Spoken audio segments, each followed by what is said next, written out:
There is a list of names that should not still exist. Names carried through fire, through empire collapse, through forced migrations and quiet villages that never appeared on any official map. Names that survived when entire nations did not. And now, for the first time, geneticists are looking at these names the way archaeologists look at pottery shards, as fragments of something larger, something almost erased. Because somewhere in Eastern Europe, a handful of rare surnames kept reappearing in genetic databases in places they had no business appearing. Not clustered neatly inside one country. Not confined to one language group. Scattered across borders that did not exist when the bloodlines began. For a long time, the story of Slavic ancestry felt settled. Simple migrations. Simple homelands. Simple family trees ending in a village, a church record, a name written by a priest 3 centuries ago. Then researchers began comparing surname distribution to Y chromosome data. And the tidy story did not hold. What they found instead was older, stranger, and far more consequential than a family name passed down at a wedding. This is the story of 13 surnames, and the empires hiding inside them. For most of modern history, Slavic ancestry was explained through a single dominant narrative, tribes migrating out of a homeland somewhere between the Vistula and Dnieper rivers, spreading outward in waves during the early medieval period, eventually forming the linguistic and cultural foundation of modern Poland, Russia, Ukraine, the Balkans, and beyond. Historians built this narrative from chronicles. Linguists built it from shared vocabulary. Archaeologists built it from pottery styles and settlement patterns that seemed to move in predictable directions. And surnames, when they eventually emerged centuries later, were assumed to simply reflect this settled geography. A name meant a place. A place meant a lineage. A lineage meant a fixed identity, sealed inside a national border that, at the time, did not even exist yet. It was a clean story. It explained enough. It satisfied textbooks and family trees alike. But clean stories about human movement are almost always incomplete. The first cracks appeared in something deceptively small: surname frequency mapping. Certain rare Slavic surnames, the kind carried by only a few thousand people worldwide, were turning up in population studies far from where linguistic history said they belonged. A surname rooted in what should have been a purely West Slavic tradition would surface in the Balkans. A patronymic pattern assumed to be uniquely Eastern would appear among families in Central Europe with no recorded migration event to explain it. Genealogists noticed it first, quietly, in parish records and immigration documents. Historians dismissed it as noise, the ordinary chaos of medieval trade routes, mercenary armies, and clergy relocations. But noise has a way of becoming signal once genetics enters the room. This is where the story stops being about names on paper and starts being about DNA in blood. Y chromosome DNA, passed almost unchanged from father to son across generations, became the tool that could test whether these scattered surnames actually shared a common paternal line, or whether they were coincidental linguistic overlaps, unrelated families who simply ended up with similar-sounding names. Researchers working with population genetic databases began cross-referencing rare surname carriers with Y-DNA haplogroups, genetic markers that track deep paternal ancestry over hundreds, sometimes thousands, of years. Mitochondrial DNA, inherited only from the mother, was used alongside this to see whether maternal lines told the same story or a different one entirely. What they were essentially doing was reading 2 separate archives of the same families. One written in surnames and folklore, one written in the genome itself, and checking whether the 2 archives agreed. They did not agree. Not fully. In several of these 13 rare surname lineages, the Y chromosome data pointed toward a single, shared paternal ancestor far older than the surname itself, sometimes predating written family names by centuries. That meant the name had not created the bloodline. The bloodline had existed first, silent and unnamed, long before it was formalized into a surname passed down through medieval record-keeping. In other words, the family did not begin when the name began. The name was simply the moment history started paying attention. That was not a contradiction. It was a signal. If you find stories like this fascinating, the moments where science quietly rewrites what we thought we knew about ourselves, This is exactly the kind of investigation this channel is built around. Subscribing helps more of these stories reach people who are curious about where they actually come from.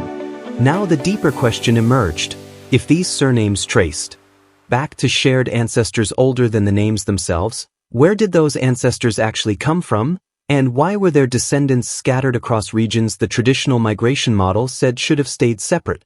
The genome did not simply confirm the old map of Slavic settlement. It complicated it. Some lineages showed genetic markers associated with populations from the Eurasian steppe, signatures linked to the same broad ancestral currents that shaped groups from the Pontic-Caspian region thousands of years before the word Slavic meant anything at all. Other lineages carried signals more consistent with older European hunter-gatherer ancestry, layered underneath later agricultural populations. A few showed traces that hinted at contact with Turkic-speaking groups moving through the same corridors centuries later, folded quietly into the bloodline through intermarriage that left no trace in any surviving record. The story was not collapsing. It was widening. What had looked like a single origin point for these families was beginning to look like a layered convergence. Multiple ancestral streams meeting, merging, and only later organizing themselves under the umbrella of a shared language and a shared name. Researchers have proposed several frameworks to explain this pattern, and it is important to say clearly, no single explanation has been proven beyond dispute. The evidence supports more than one interpretation, and serious scientists remain cautious about declaring any of them final. The first framework is admixture through empire. As Slavic-speaking populations expanded and eventually formed early medieval polities, proto-states that would later fracture into the nations we recognize today, they absorbed existing populations rather than replacing them. Local groups adopted the language and eventually the naming conventions of the dominant culture, while their genetic ancestry remained distinct underneath. Under this model, a Slavic surname is less a marker of ethnic purity and more a marker of cultural absorption, a name adopted by descendants of much older, more diverse populations. The second framework involves mercenary and military movement. Medieval Slavic states, much like their neighbors, relied heavily on hired soldiers, border guards, and military settlers drawn from multiple ethnic backgrounds. Some of these fighters were granted land, married into local families, and had their names recorded by local scribes using Slavic linguistic conventions regardless of their actual ancestral origin. Over generations, the genetic signal of that original outsider ancestor could persist quietly in the Y chromosome line, surfacing only when modern genetic testing finally looked closely enough. The third framework is what researchers sometimes describe informally as a ghost population signal, genetic ancestry from a group that left little to no direct historical or archaeological trace, but whose DNA persisted through descendants long after the population itself, as a distinct cultural entity, disappeared from the record entirely. This is not evidence of fabrication or myth. It is evidence that the genome sometimes remembers what documents forgot. None of these frameworks cancels the others out. In different surname lineages, different explanations may apply. This is not a single mystery with a single answer. It is 13 separate threads, each pulling toward a slightly different chapter of a much larger, unfinished story. The turning point in this research came with the expansion of large-scale, cross-national genomic panels, datasets combining modern DNA samples with, in some cases, ancient DNA extracted from medieval burial sites across Central and Eastern Europe. This mattered enormously, because comparing living descendants to actual ancient remains allows researchers to test these ancestry theories against real biological material from the time period in question, rather than relying on inference alone. When ancient DNA from early medieval burial sites was compared against the modern carriers of these rare surnames, the results were, in several documented cases, genuinely startling. Some modern lineages showed genetic continuity stretching back further than expected, direct, traceable descent from individuals buried in the exact same region over 1,000 years earlier. This offered rare, tangible confirmation that certain family lines had remained rooted in the same land for an extraordinary length of time, largely undisturbed despite centuries of war, plague, and political upheaval. But other lineages told a strikingly different story. Their modern genetic profile did not closely match the ancient regional population at all. Instead, it pointed toward ancestry that arrived later, sometime after the earliest Slavic settlement period, but before written records began tracking specific families by name. Somewhere in that historical gap, a different bloodline entered the story and was folded seamlessly into what would eventually become a proudly native surname. This is the twist that makes the story so much larger than 13 family names. Not every ancient bloodline came from where the name suggests. Not every deep ancestral signal matches the region the family has called home for generations. Some of these surnames, names that families have treated for centuries as proof of unbroken, singular heritage, actually preserve the genetic memory of an outside population meeting, merging, and disappearing into the very identity that later generations would defend as pure.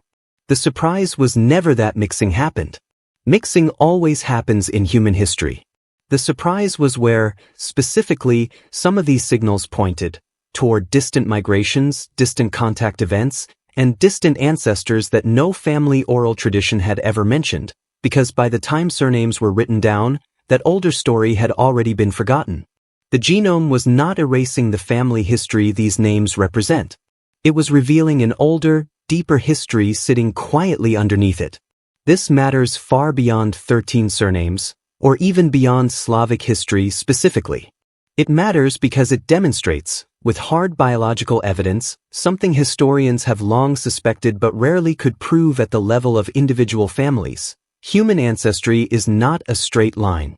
It is not a single thread running cleanly from an ancient homeland to a modern surname. It is a braid, multiple strands of population history twisting together, sometimes invisibly, long before anyone wrote anything down. Empires rise from exactly this kind of complexity. The idea of a single, unbroken ethnic bloodline building an empire is emotionally satisfying, but genetically, it rarely reflects what actually happened. Empires were built by soldiers, settlers, merchants, captives, and migrants whose descendants eventually inherited the name of whichever culture came to dominate the historical record. A surname that survives for 1,000 years is not proof of purity. It is proof of persistence, proof that a bloodline, however mixed its origins, found a way to keep existing through catastrophic centuries of change. Picture, for a moment, the landscape where many of these lineages likely began, the wide, wind-scoured grasslands of the Pontic steppe, where horse-mounted populations moved across enormous distances long before permanent settlements existed. Picture the dense river forests further north and west, where early agricultural communities cleared land slowly, generation by generation, and where isolated villages could remain genetically distinct for centuries simply because travel was difficult and dangerous.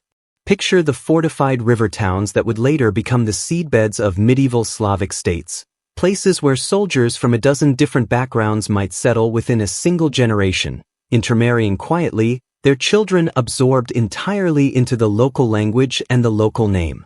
These are not separate, disconnected settings. They are chapters of the same continuous, layered migration story.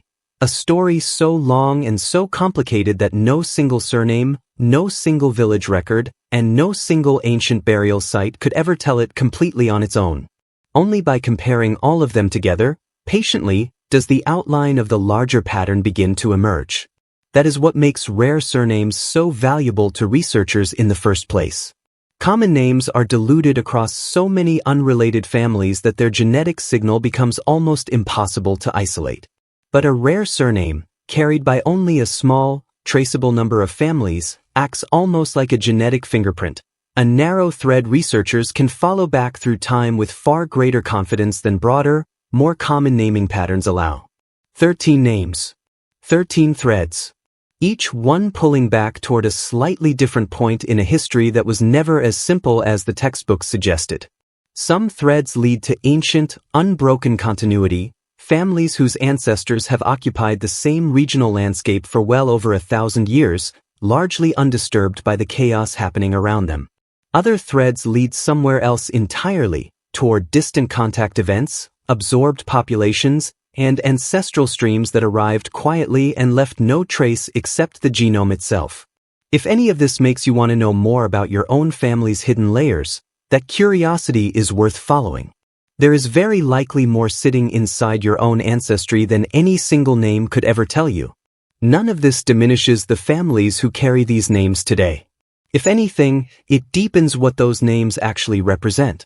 A surname built on a single, uncomplicated origin story is, historically speaking, almost always the exception rather than the rule. A surname that turns out to preserve multiple ancestral streams, steppe nomads, forest farmers, absorbed soldiers, forgotten neighbors, is not a diminished inheritance. It is a richer one, because that is what an empire actually is, at the level of blood rather than borders. Not a single people expanding outward in a straight, tidy line. A convergence. A meeting point. 1,000 small human decisions, marriages, migrations, alliances, survivals, compressed quietly into a name that a family still carries today, often without knowing why. The old story said a surname meant a fixed place, a fixed people, a fixed and simple past. The genome tells a different story. It says the past was never fixed at all. It was moving, merging, and reshaping itself long before anyone thought to write any of it down. The map, it turns out, was never finished. It was only ever a first draft, and the truest version of it may still be waiting quietly inside the DNA of people who have no idea how much history their own name has been carrying all along.